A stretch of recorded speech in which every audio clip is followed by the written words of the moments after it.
strep A, and what are the symptoms we should be looking out for?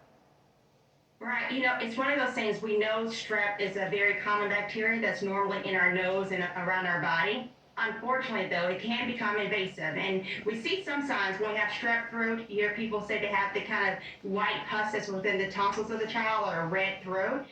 If you see those signs, or if you have signs of scarlet fever where your baby has this rash that's kind of red and bumpy, almost like sandpaper, those are kind of the early stages of strep infection.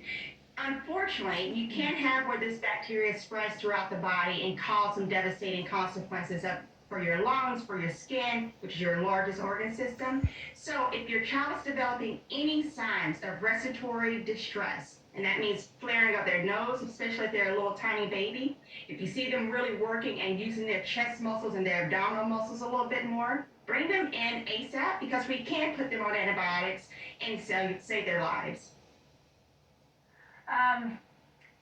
What do parents do to keep their kids safe, right? You got RSV, you got flu, you got COVID, you got strep A, you got a shortage of medicines in the pharmacies right about now and drugstores across the country.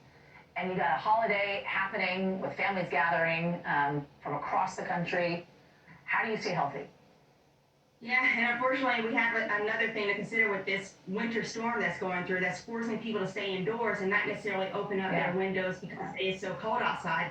Unfortunately, what you do is you have to make sure you're testing for those things that we can test for at home before we do gather. And that includes, if you have these boxes of COVID-19 tests in your closet, use them before people can visit your home.